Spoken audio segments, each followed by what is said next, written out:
1956 में की गई। इसके बाद इस अहम मसले पर मुकम्मल खामोशी है। 5.6 मज़ारों की हालत बेहतर बनाने के लिए हुक्मरानों की मुतअद्दिद नाकाम कोशिशें। चंद जागीरदार जमींदार हुक्मरानों ने बरतानवी साम्राज्यों से आज़ादी की खुशखबरी मिलते ही अपने मज़ारों, हारियों, किसानों, कम्मियों, देहात के दस्तकारों और खेत मजदूरों की हालत बेहतर बनाने के लिए मुख्तलिफ नौयत की कोशिशें शुरू कर दीं। इनफरादी तौर पर पंजाब के एक मुस्लिम लीगी वजीर ने मज़ारों को ज़मीनें देने की कोशिश की। इज्तमाही तौर पर हुकूमत सिंध मुस्लिम लीग ने एक हारी कमेटी तश्कील दी और पाकिस्तान मुस्लिम लीग ने भी एक ज़रई इस्लाहात कमेटी कायम की। मरकज़ी हुकूमत के एक आला अफसर ने भी इसी नौयत की सिफारिशात की। ये सब कार्रवाइयाँ आज़ादी मिलने के पहली दहाई में शुरू हुईं और इसी दहाई में ख़त्म हो गईं। अब इन काविशों और कोशिशों का जायज़ा लेना ज़रूरी हो गया है, जो हमारी तारीख़ का एक सुनहरी बाब लेकिन फरामोश किया हुआ बाब है, ताकि हम अरबाब इख्तियार के कौल और अमल का जायज़ा लेकर हकीकत से आगाह हो जाएं। इस मकसद के लिए हम जागीरदारी ज़मींदारी के मसले पर 3 रिपोर्टों के अहम इक़्तिबासात पेश करेंगे। इनमें से एक रिपोर्ट नीम सरकारी है, इसलिए कि वो एक हुक्मरान सियासी पार्टी की तरफ से शाया की गई थी। बाकी 2 रिपोर्टें सरकारी हैं, जो सूबाई हुकूमत या मरकज़ी हुकूमत ने अपने छापा खाना में छाप कर शाया की हैं। इन तमाम रिपोर्टों की सदाकत और सकायत पर कोई शुबा नहीं हो सकता। इन अहम रिपोर्टों के नाम दर्ज झेल हैं। नंबर 1, 1948 की सिंध हुकूमत मुस्लिम लीग की तहकीकाती कमेटी की रिपोर्ट, सरकारी रिपोर्ट और इख्तलाफी नोट, मुसन्नफ एम मसूद। नंबर 2, 1949 की मुस्लिम लीग ज़रई इस्लाहात कमेटी की रिपोर्ट, इसके रूह रवां मियाँ मुमताज़ मोहम्मद दौलताना थे। नंबर 3, पाकिस्तान का पहला 5 साला मनसूबा 1955 था 1960, जो ड्राफ्ट की सूरत में मई 1956 में शाया हुआ। इस मनसूबे के 17वें बाब का ताल्लुक जागीरदारी ज़मींदारी निज़ाम से है और इस 17वें बाब के मुसन्निफ खुद chairman planning board Zahid Hussain थे। हकीकत यह है कि निस्फ सदी के बाद भी इन रिपोर्टों में ताजगी है, इसलिए कि ये जागीरदारी ज़मींदारी निज़ाम जिसको ख़त्म करने की इन रिपोर्टों में सिफारिश की गई है, हम पर आज भी इसी तरह मुसल्लत है जितना कि इन रिपोर्टों के शाया होने के वक्त था।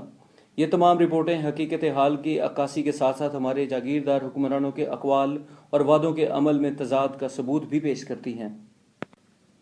इन सिफारिशात का जायज़ा लेने से पहले हम ज़रूरी समझते हैं कि पंजाब के एक बड़े ज़मींदार मियाँ इफ्तिखारुद्दीन की जागीरदारी ज़मींदारी को ख़त्म करने की काविशों का जिक्र करें, जो इन्होंने हुकूमत पंजाब के वज़ीर आबादकारी की हैसियत से शुरू की और अपनी ज़िंदगी के आखिरी दम तक जारी रखीं।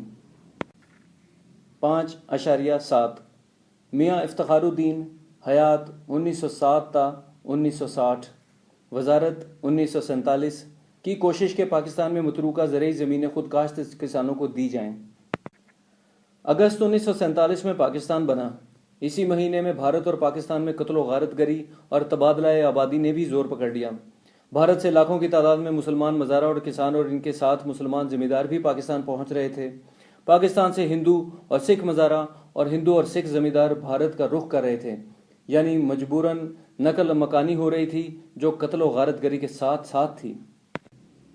इस अफरा तफरी के दौर में मियाँ इफ्तिखारुद्दीन को पंजाब की मुस्लिम लीग की वजारत में आबादकारी का वजीर बना दिया गया और इनके ज़िम्मे ये काम लगाया गया कि भारत और खुसूसन भारतीय मशरकी पंजाब से निकाले हुए बेकस और बेज़मीन किसानों को इन ज़रई ज़मीनों पर आबाद किया जाए, जो हिंदू और सिख ज़मींदार पाकिस्तानी पंजाब में छोड़ गए थे, और इन ज़मीनों को मतरूका ज़मीन कहा जाता था। मियाँ इफ्तिखारुद्दीन सितंबर 1947 में वज़ीर मुकर्रर हुए, लेकिन 2 माह बाद ही अक्टूबर 1947 में इनको वजारत से इस्तीफ़ा देना पड़ा। इसकी वजह यह थी कि उन्होंने मुतालबा किया कि मतरूका ज़मीनें पहले तो इन मकामी ज़मींदारों से वापस ली जाएं जिन्होंने इन पर कब्ज़ा कर लिया है, फिर ये तमाम मतरूका ज़मीनें भारत से निकाले हुए किसानों को दी जाएं। लेकिन पंजाब के वज़ीर आला मुस्लिम लीग नवाब इफ्तिखार हुसैन ममडोत ने, जो खुद एक बहुत बड़े ज़मींदार थे, मियाँ इफ्तिखारुद्दीन की सिफारिशात को अनसुनी कर दिया और मियाँ इफ्तिखारुद्दीन को मजबूर किया कि वह इस्तीफ़ा दे दें। इस्तीफ़ा के बाद मियाँ इफ्तिखारुद्दीन ने मगरबी पाकिस्तान यानी आज के पाकिस्तान का दौरा किया और ज़मींदारी जागीरदारी के ख़िलाफ़ एक मुहिम का आगाज़ किया, जिसमें इनके अपने जारी किए हुए रोज़नामा पाकिस्तान टाइम्स शुरू इशात 1947, रोज़नामा इमरोज़ शुरू इशात 1948 और हफ्तावार लैलो नहार शुरू इशात 1957 ने इनके मौक़िफ़ को आम करने में बड़ी मदद की।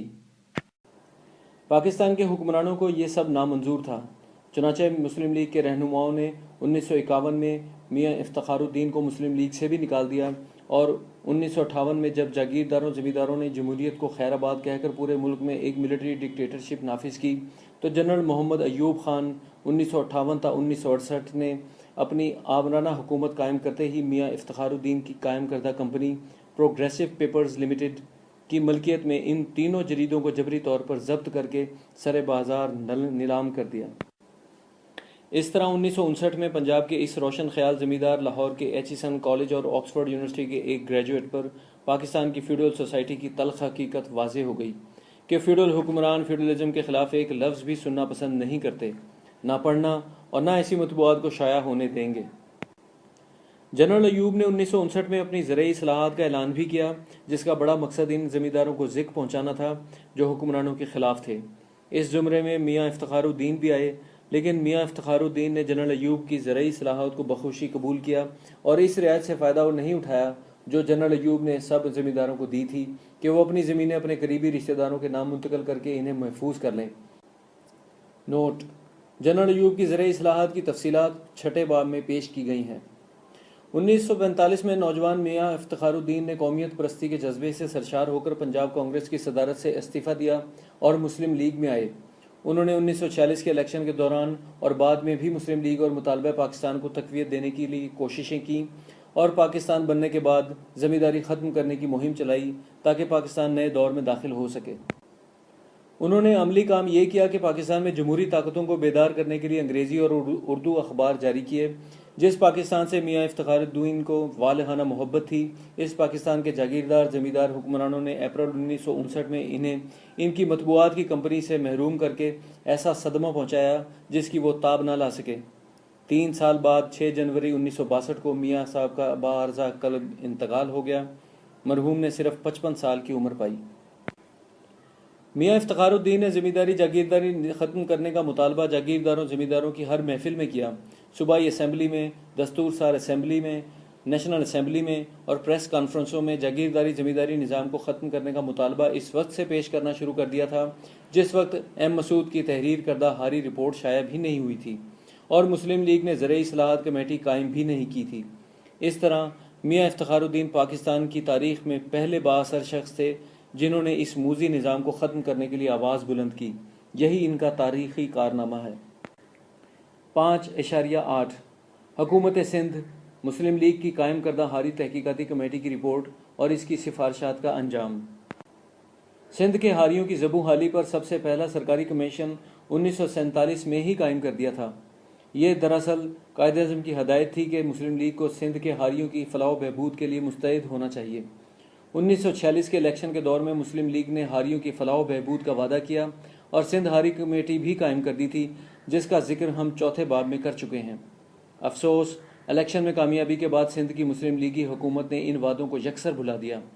تاہم عوام کے احتجاج کے بعد سندھ کی مسلم لیگی حکومت نے بالآخر 23 مارچ 1947 کو سندھ ہاری کمیٹی قائم کر دی۔ اس کا ذکر بھی ہم مختصراً چوتھے باب میں کر چکے ہیں۔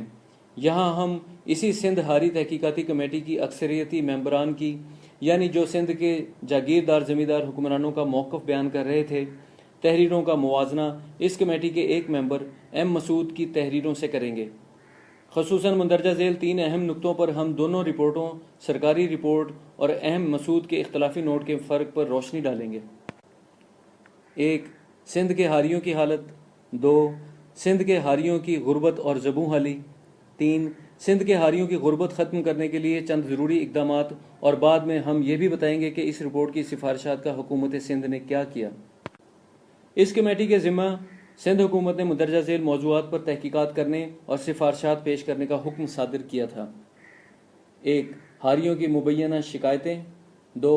ایسے قابل عمل اقدامات تجویز کرنا جو گاؤں کی اقتصادیات کو نقصان پہنچائے بغیر ہاریوں کا معیار زندگی بلند کریں۔ 3.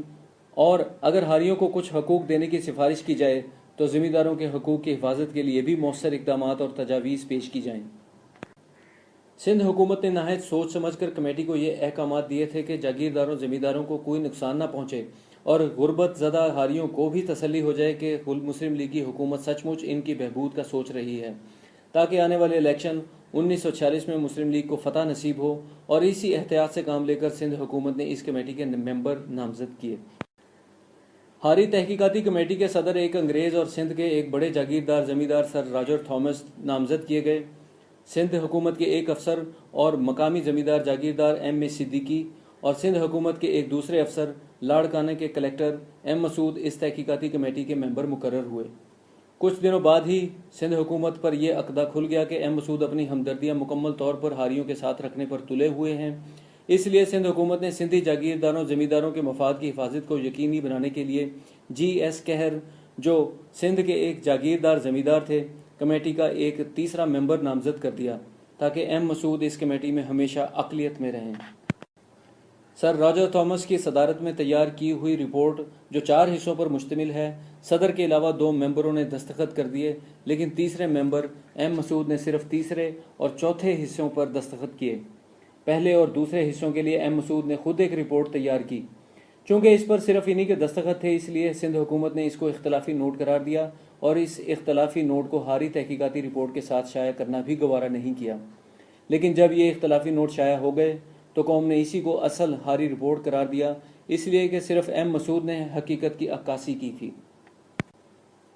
जैसा कि हालात ने साबित किया, सिंध की मुस्लिम लीगी हुकूमत का सिंध हारी तहकीकाती कमेटी कायम करने का वाहिद मकसद सिंध में, और ना सिर्फ सिंध में बल्कि पूरे पाकिस्तान में जागीरदारी जमींदारी निज़ाम को हक बजाने से साबित करना था।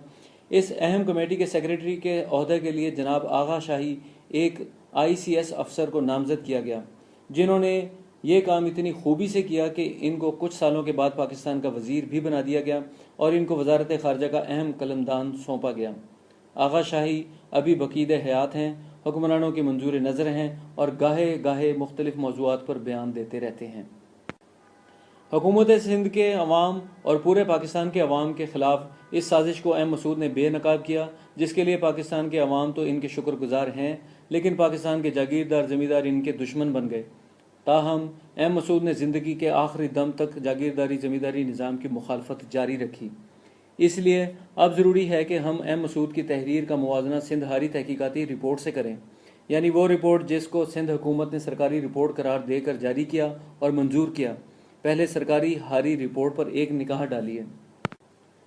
सरकारी रिपोर्ट में कुल 139 सफ़हात हैं, 4 अबवाब पर मुश्तमिल है। ज़मीमा इसके अलावा है। पहला बाब, पस मंज़र।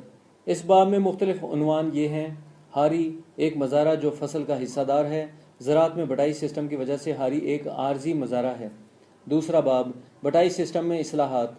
इस बाब में मुख्तलिफ उन्वान ये हैं: हारी की शिकायतें, बटाई सिस्टम को कानून के ज़रिए मुनज़्ज़म करना, 6 मुख्तलिफ नए कवानीन की सिफारिश जो बटाई सिस्टम को मुनज़्ज़म करें। इन अबवाब में ऐसी गलत बयानियों और झूठ से काम लिया गया है कि M. मसूद ने इनको कबूल करने से इनकार कर दिया और अपने कलम से इन्हीं मौज़ूआत पर खुद लिखा। तीसरे बाब में चंद सरकारी महकमों की कार्रवाइयाँ बयान की गई हैं और चौथे बाब में दूर रस तरक्कियात का जिक्र है। पाकिस्तान प्लानिंग बोर्ड यानी मनसूबा बंदी के बोर्ड ने 1956 में पहले 5 साला मनसूबा 1955 था 1960 ड्राफ्ट में सरकारी हारी रिपोर्ट को इन अल्फाज में झूठ का पलंदा कहा है। सिंध हारी तहकीकाती कमेटी अक्सरियती रिपोर्ट ने इसका ज़रूर एतराफ़ किया है कि हारी की ज़िंदगी बहुत मुश्किल से गुजरती है, मगर हमें यकीन दिलाया है कि ये मुश्किलें कुदरती असबाब की वजह से हैं या हारी की अपनी बेईमान आदतों की वजह से हैं। ज़मींदार जागीरदार को हारी का बेहतरीन दोस्त पेश किया गया है, लेकिन ये गलत बयानियाँ हमें किसी सूरत में भी काबिल कबूल नहीं हैं। M. मसूद ने अपनी हारी रिपोर्ट में इन गलत बयानियों का तफसील से जायज़ा लिया है। M. मसूद ने इस सरकारी रिपोर्ट के पहले और दूसरे बाब से इत्तफाक नहीं किया और अपने कलम से इसी मौजू पर अपने ख्यालात का इजहार किया।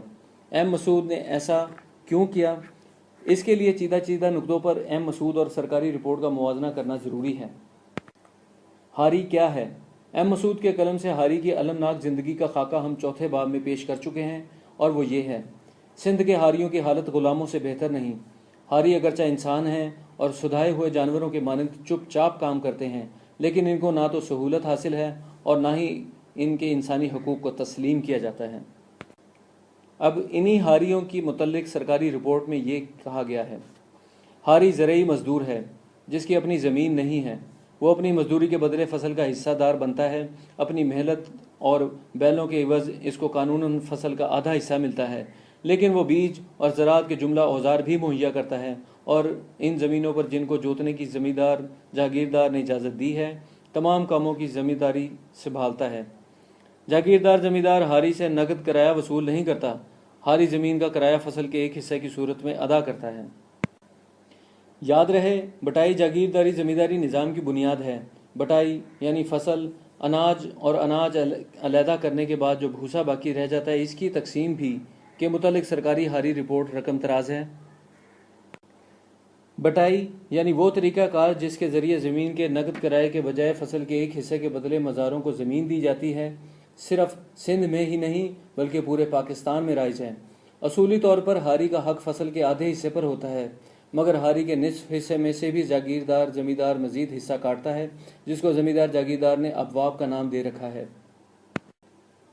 سرکاری ہاری رپورٹ میں آگے چل کر کہا گیا ہے، زمیندار کو بٹائی کا طریقہ پسند ہے، اس لیے کہ اس طریقے سے اس کو یقین ہے کہ اسے زمین کا کرایہ لازمی مل جائے گا، جو نقد کرایہ کی صورت میں ممکن نہیں۔ یہ طریقہ بٹائی ہاری بھی پسند کرتا ہے، اس لیے کہ وہ نیم خود مختار ہو کر زمین کو جوت سکتا ہے۔ بٹائی سے ہاری کو عزت ملتی ہے، خود کاشت کسان سے کم درجہ کی صحیح لیکن کھیت مزدور کے مقابلے میں بہت زیادہ ہوتی ہے۔ بٹائی کے طریقے سے ہاری کو محنت سے کاشت کرنے کی ترغیب ملتی ہے، اس لیے کہ وہ جتنی زیادہ محنت سے کام کرے گا اتنی ہی زیادہ اس کی آمدنی ہوگی۔